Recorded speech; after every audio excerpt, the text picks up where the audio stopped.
नमस्कार सभी विद्यार्थियों का एक बार फिर से मेरे YouTube channel Jagroop Singh geography में हम कृषि के बाद आज भारत में खनिज व ऊर्जा संसाधनों पर बात शुरू करेंगे।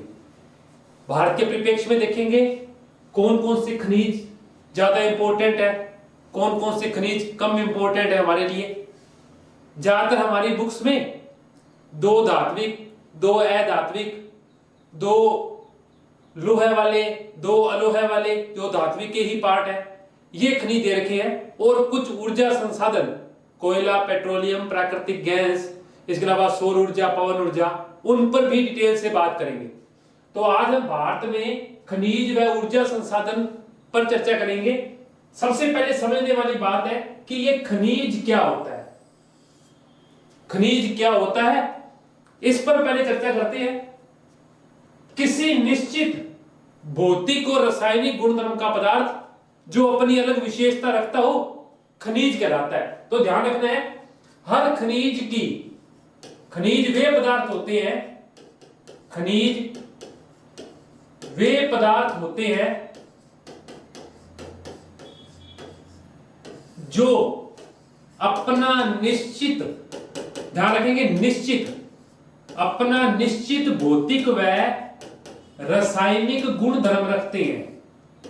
अपना निश्चित भौतिक व रासायनिक गुणधर्म रखते हैं, ऐसे पदार्थ खनिज कहलाते हैं। तो निश्चित भौतिक और रासायनिक गुणधर्म के पदार्थ हमेशा मिनरल या खनिज कहलाते हैं। पहली बात तो ये, हर खनिज की अपनी विशेषता होती है, हर खनिज का अपना एक भौतिक गुणधर्म होता है, चाहे वो रासायनिक, उसकी अपनी केमिकल बॉन्डिंग है। इस बात को पहले समझना है। खनिज सामान्य तौर पर, या ये जो पदार्थ है जिनकी बात कर रहा हूं, ये अयस्कों से निकलते हैं। किससे निकलते हैं? अयस्कों से, यानी और से हमेशा मिनरल्स की प्राप्ति होती है। जैसे बॉक्साइट एक अयस्क है और उस बॉक्साइट से एल्यूमिनियम निकाला जाता है। एल्यूमिनियम एक मिनरल है। तो हम मिनरल की बात कर रहे हैं और मिनरल हमेशा किस में मिलते हैं? अयस्कों में मिलते हैं। पहली बात तो ये ध्यान रखनी है, हमेशा एक भौतिक और निश्चित रासायनिक गुणधर्म वाले पदार्थ होंगे। और खनिज जो है सामान्य तौर पर चट्टानों में या किसी भी प्रकार के कालक्रम की चट्टानों में पाए जाते हैं। भारत में सामान्य तौर पर 8 प्रकार की चट्टानें हैं जिनमें खनिज निकलते हैं। अगर मैं उन पर डिटेल से बात करूं तो ये चट्टानें जो है आर्कियन, धारवाड़, कुड़प्पा, विंध्यन, गोंडवाना और दक्कन ट्रैप है। इसके अलावा तृतीयक और चतुर्थक क्रम की चट्टानों में भी खनिज निकलते हैं। जैसे टर्शरी क्रम में भारत में पेट्रोलियम पाया जाता है। भारत का ज्यादातर कोयला जो है वो गोंडवाना क्रम का है। भारत में ज्यादातर धात्विक खनिज जो है वो धारवाड़ क्रम के हैं। चूना पत्थर जो है वो विंध्यन क्रम का है। सोना और ये सब कुड़प्पा क्रम के हैं।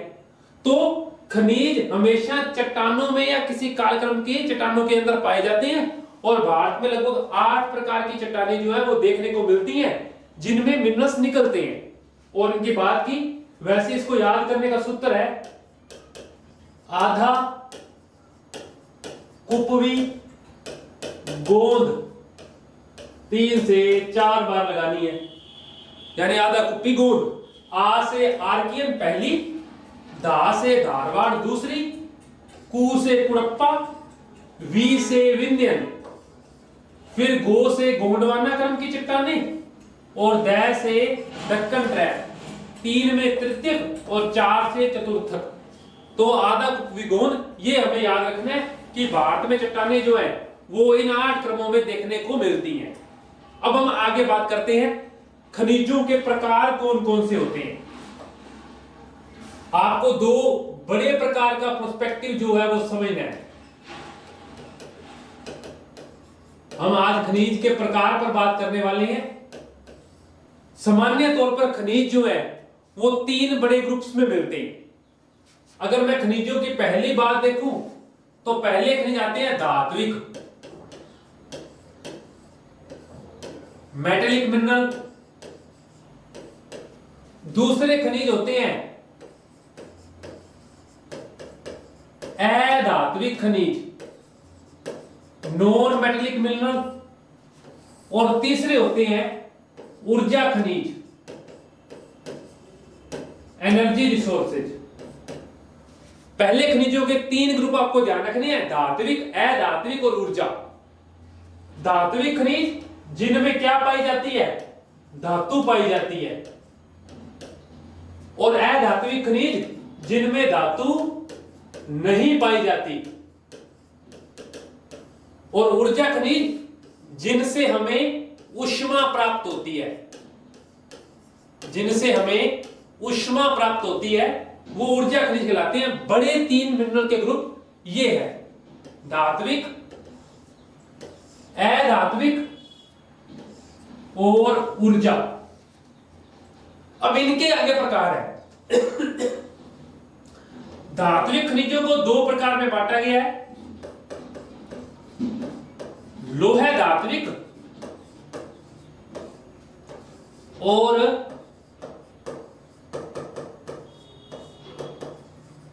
अलोह धात्विक। पहले तो इन पर डिटेल से बात करते हैं।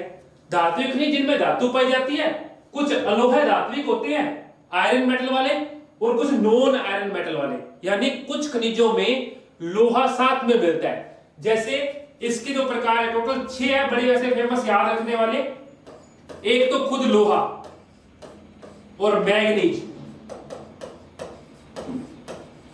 इसके अलावा निकल, टंगस्टन, कोबाल्ट और क्रोमियम। इनमें धातु साथ में मिलती है। तो लोहा धात्विक में लोहा, मैग्नीज, निकल, टंगस्टन, कोबाल्ट और क्रोमियम। इसके बाद में है अलोह धात्विक, जिनमें धातु तो मिलती है परंतु लोहा नहीं होता। जैसे तांबा, जैसे एल्यूमिनियम,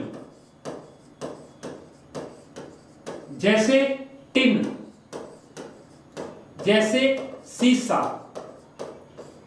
जस्ता, अब्रक। वैसे अब्रक अधात्विक में पढ़ा जाता है परंतु हम इसको यही देखेंगे। ये सब जो खनिज है, ये कौन से खनिज होते हैं, अधात्विक खनिजों में आते हैं। तो ध्यान रखेंगे, ठीक है। बॉक्साइट, तांबा, वैसे अब्रक अधात्विक में ही पढ़ा जाता है, इस बात को हम ध्यान रखेंगे, जिनमें धातु नहीं पाया जाता। तो एक तो इस पूरे बात पर डिटेल से देखना है कि कौन से लोह धात्विक है और कौन से अलोह धात्विक है। आगे बात करते हैं अधात्विक खनिज। अब एक तीसरा प्रकार होगा, फिर से ध्यान रखेंगे, लोह धात्विक, अलोह धात्विक। एक इनके साथ और प्रकार है, कई बार पढ़ा जाता है, इसको बोलते हैं बहुमूल्य या प्रीशियस मेटल। बहुमूल्य खनिज जिनमें सोना, चांदी और प्लेटिनम, ये भी धातु है परंतु बहुमूल्य धातुओं में आते हैं। सोना, चांदी और प्लेटिनम जैसे लोह धात्विक, लोह धात्विक और एक बहुमूल्य तीसरे प्रकार का होता है। और वे खनिज जिनमें धातु नहीं पाई जाती, जैसे नमक, जैसे संगमरमर, जैसे अब्रक, मैंने बता दिया आपको। कई लोग अब्रक को अलोह धात्विक में मानते हैं, ध्यान रखना है ये एक अधात्विक खनिज है। इंपॉर्टेंट बात है नोट करने वाली है, अब्रक एक, इसीलिए मैंने यहां बताया आपको कि अब्रक एक इंपॉर्टेंट है। लोग उसे अलोह धात्विक में मानते हैं जबकि वो एक अधात्विक खनिज है। चूना पत्थर, बालू का पत्थर, limestone, sandstone, fire clay, China clay, gypsum, ये सब जो खनिज है ये अधात्विक खनिजों में आते हैं। तो पहले तो इन सब को ध्यान रखना है कि खनिजों के 3 प्रकार हैं, धात्विक, अधात्विक और ऊर्जा। धात्विक को 3 पार्ट में बांटा गया, लोहा और अलोहा और बहुमूल्य। लोहे में 6 खनिज लोहे के साथ है, लोहा, मैग्नीज, निकल, टंगस्टन, कोबाल्ट, क्रोमियम। अलोहे में तांबा, एल्यूमिनियम, टिन, सीसा, जस्ता। अब्रक एक अलोहा धात्विक खनिज नहीं है। कौन सा खनिज है? अधात्विक खनिज है। इंपॉर्टेंट बात। बहुमूल्य में सोना, चांदी और प्लेटिनम। फिर अधात्विक खनिजों में नमक, संगमरमर, अब्रक, चूना पत्थर, बालू का पत्थर, जिनमें कोई भी मेटल जो है वो नहीं मिलता। ऊर्जा खनिज जिसमें ऊष्मा प्राप्त होती है। अब इसको भी एक डीप पॉइंट ऑफ व्यू से समझने वाला है। ऊर्जा खनिजों के 2 प्रकार हैं।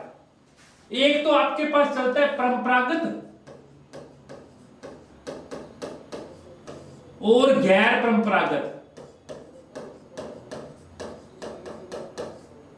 एक तो ये चलते हैं, एक चलते हैं नव्यकरणीय और अनव्यकरणीय। ये 2 बातें कि परंपरागत और गैर परंपरागत कौन से हैं, नव्यकरणीय और अनव्यकरणीय कौन से हैं। अब हमको एक बड़ा अच्छा तरीका, परंपरागत का मतलब जो प्राचीन समय से चले आ रहे हैं, और गैर परंपरागत जो नवीन है। नव्यकरणीय जिनको पुनः उपयोग लाया जा सकता है, और अनव्यकरणीय जिनको पुनः उपयोग नहीं लाया जा सकता। अब इनमें मामूली सा अंतर है। एक बार फिर मैं कह रहा हूं, थोड़ा सा डीप वे से ध्यान रखेंगे इसे। गैर परंपरागत में किसके अंदर बात कर रहा हूं? गैर परंपरागत में, परंपरागत में सबसे पहला कोयला, सबसे पहला खनिज है कोयला। ये पेन सही नहीं है इस पे। कोयला, कोयला एक परंपरागत खनिज है, प्राचीन समय से चलता आ रहा है। इसके साथ पेट्रोलियम, प्राकृतिक गैस और जल विद्युत। जल विद्युत एक परंपरागत खनिज है, ना कि गैर परंपरागत। गैर परंपरागत में जो नवीन है, सौर ऊर्जा, पवन ऊर्जा, ज्वारीय ऊर्जा, भूतापीय ऊर्जा, बायोगैस, बायोमास और साथ में परमाणु ऊर्जा। ये सब खनिज जो है वो गैर परंपरागत में आते हैं, नवीन चलने वाले हैं, प्राचीन समय से चलते नहीं आ रहे। तो यहां तुमने जल विद्युत को परंपरागत में मानना है, और यहां तुमने परमाणु ऊर्जा को गैर परंपरागत में मानना है। अनव्यकरणीय जिनका पुनः प्रयोग नहीं किया जा सकता। आपने कोयले को एक बार चलाया, वो समाप्त हो गया। कोयला एक अनव्यकरणीय खनिज है। इसके साथ पेट्रोलियम, इसके साथ प्राकृतिक गैस, और इसके साथ एक आपका परमाणु ऊर्जा। परमाणु ऊर्जा वहां तो गैर परंपरागत में आता है, परंतु यहां अनव्यकरणीय में आता है। आपने परमाणु एक बार जलाया, वो खत्म हो जाएगा। परमाणु ऊर्जा, यूरेनियम जो भी है। नव्यकरणीय में यही सौर ऊर्जा, परंतु जल विद्युत परंपरागत से किस में आती है? नव्यकरणीय में आती है। बाकी सब वही है, सौर, पवन, ज्वारीय, भूतापीय, बायोगैस, बायोमास, सब इसी के अंतर्गत आते हैं। तो यहां एक बड़ा डिफरेंस जो है वो परमाणु ऊर्जा और जल विद्युत का है। परमाणु ऊर्जा एक अपरंपरागत स्रोत है, नवीन खोज है, परंतु हमेशा अनव्यकरणीय में आता है। वहीं जल विद्युत एक परंपरागत स्रोत है, परंतु नव्यकरणीय में आता है। ये 2 क्लासिफिकेशन है। पेपर में हमें ढंग से पढ़ना है इसे, कि ट्रेडिशनल या नॉन ट्रेडिशनल है, या रिन्यूएबल और नॉन रिन्यूएबल है। तो वहां इनको ढंग से क्लैरिफाई करना है। 10वीं की परीक्षा में भी पूछा जाता है नियम में से कौन सा संसाधन नहीं है या कौन सा है। 12वीं में भी इसको छोटे प्रश्न में पूछा जा सकता है, किन्हीं 2 के नाम लिखिए, किन्हीं 3 के नाम लिखिए। तो आप एक तो इस बड़ी चीज को ध्यान रखेंगे कि खनिजों के प्रकार कितने हैं। इसके बाद एक छोटे से बिंदु पर बात करते हैं कि भारत में खनिज किन किन क्षेत्रों में पाए जाते हैं बड़े स्तर पर। तो भारत में खनिजों का क्षेत्रवार वर्गीकरण, खनिजों का क्षेत्रीय विभाजन, और इसे हम मैप से समझेंगे, इसे हम मानचित्र से देखेंगे कि भारत में कौन से खनिज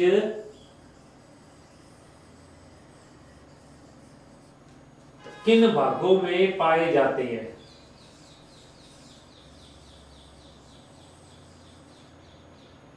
चलिए, भारत में खनिजों का क्षेत्रवार वर्गीकरण, और सामान्य तौर पर भारत में खनिजों को 3 एरियो में बांटा गया है। कितने एरिया हैं? 3 एरिया है। पहला एरिया है उत्तरी पूर्वी पठारी प्रदेश, उत्तरी पूर्वी पठारी प्रदेश। दूसरा एरिया है दक्षिणी पश्चिमी प्रदेश, कर्नाटक और केरल के आसपास का एरिया। पहला एरिया छत्तीसगढ़, उड़ीसा, बिहार, पश्चिम बंगाल, ये एरिया। और तीसरा एरिया हमारे लिए जो इंपॉर्टेंट है वो है उत्तरी पश्चिमी प्रदेश, जो कि राजस्थान और गुजरात का एरिया है। अब ध्यान रखना है पहले मेन क्लासिफिकेशन के वजह से, पहले जो 2 प्रदेश है वो सामान्य तौर पर धात्विक खनिजों के लिए प्रसिद्ध है, और ये खनिज क्षेत्र वर्तमान में अधात्विक के लिए और पेट्रोलियम यानी ऊर्जा संसाधन के लिए प्रसिद्ध है। पेट्रोलियम फेमस है इसमें, जबकि ये कोयले की दृष्टि से प्रसिद्ध है। ये ऊपर वाला प्रदेश तो बेहतरीन कोयला प्रदेशों में से एक है भारत के। तो यहां ऊर्जा संसाधन, उसमें भी कौन सा? पेट्रोलियम। तो पहला रीजन तो ये वाला है, नंबर 1। दूसरा रीजन ये वाला है, कर्नाटक के आसपास का एरिया। और तीसरा रीजन ये वाला है। तो 3 प्रदेश भारत में प्रमुख है। इन पर डिटेल से बात करते हैं क्या क्या चीजें इंपॉर्टेंट है। पहली बात, भारत में अधिकांश जो खनिज हैं वो प्रायद्वीपीय पठार की क्रिस्टलीय संरचना में है।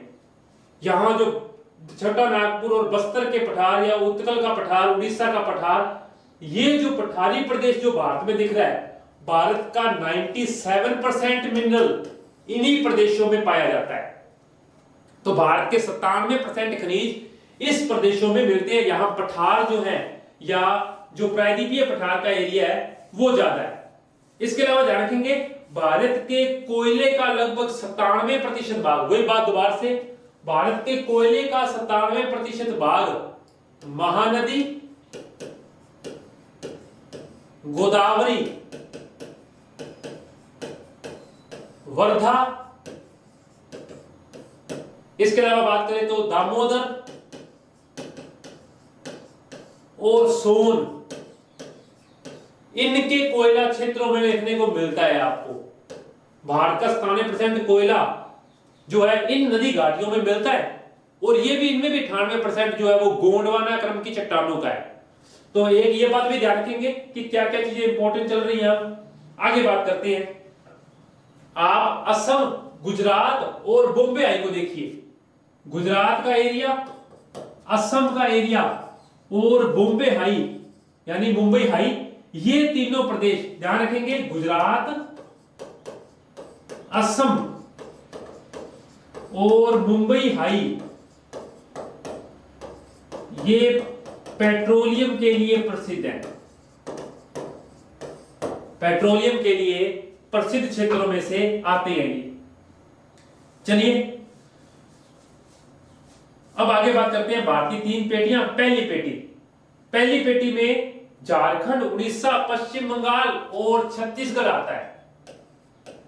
मैंने वही बात की, झारखंड, उड़ीसा,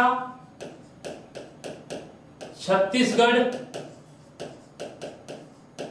और वेस्ट बंगाल, ये जो एरिया है